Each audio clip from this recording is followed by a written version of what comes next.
became aware of the sound of an engine somewhere in the distance. When I turned, I could see the Land Rover crossing the flooded causeway 200 yards away, Simone at the wheel. She came up out of the water and drove along the top of the dike. There wasn't much that I could do except put my head on the block like an officer and a gentleman, so I came up out of the reeds fast, grabbed for the shotgun, and ran along the dike waving my arms at her, expecting a bullet between the shoulder blades at any moment. It was really very interesting. One bullet kicked dirt to the left of me, another to the right. I was aware of Simone's face, wild-eyed in astonishment, and then as she braked to a halt, a third round drilled a hole through the windscreen to one side of her. She stumbled out, white with fear. Another round thumped into the door panel behind her, and I grabbed her hand and dragged her down over the edge of the dike into the cover of the reeds. She went in deep and surfaced, gasping for breath, her long dark hair plastered about her face.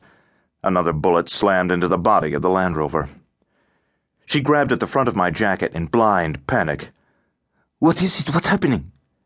I took her hand, turned, and pushed through the reeds until I was back in my original position.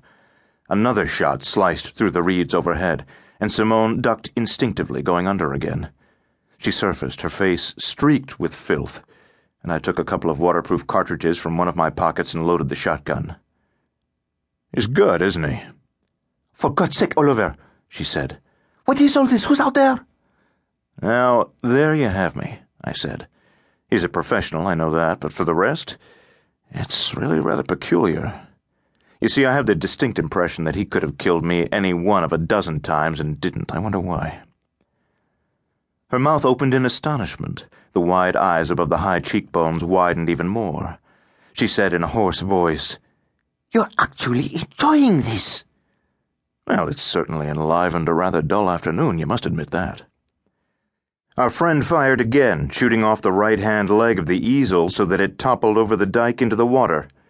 "Damn his eyes," I said. "I like that painting. It was coming along fine.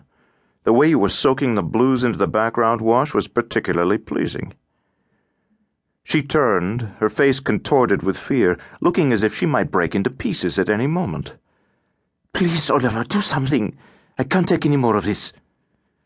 The wine bottle exploded like a small bomb, showering glass everywhere, staining the white cloth scarlet. "Now that really does annoy me," I said. "Lafitte, 1961. A really exceptional claret. I was going to surprise you. Here, hold this." I gave her the shotgun and took off my hunting jacket. "What are you going to do?" she demanded. I told her, and when I'd finished, she seemed a little calmer, but was still obviously very frightened. I kissed her briefly on the cheek. "Can you handle it?" She nodded slowly. "I think so."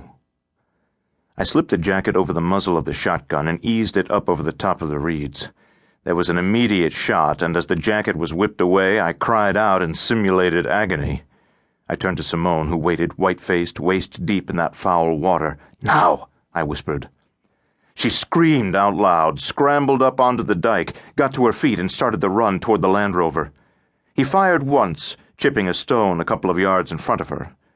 It was all it took, and she stopped dead, crying out in fear, and stood there, waiting for the axe to fall. There was a movement in the reeds to my right, and then boots crunched in the gravel of the dike top. "What happened?" a voice called in French. He moved past me toward her, a young, sallow-faced man with shoulder-length hair and a fringed beard. He wore a reefer jacket and rubber waders and carried the Lee Enfield at waist level. The oldest trick in the book. And he'd fallen for it. I slipped up out of the reeds and moved in close. I don't know whether it was the expression on Simone's face, or, more probably, the distinct double click as I cocked the shotgun, but in any event, he froze. I said in French, "Now put it down very carefully like a good boy, and clasp your hands behind your neck." I knew he was going to shoot by the way his right shoulder started to lift, which was a pity because he didn't really leave me much choice. He turned, crouching, to fire from the hip, and Simone screamed. Having little choice in the matter, I gave him both barrels in the face, lifting him off his feet and back over the edge of the dike into the reeds. The marsh came alive again, birds rising out of the reeds in alarm, calling.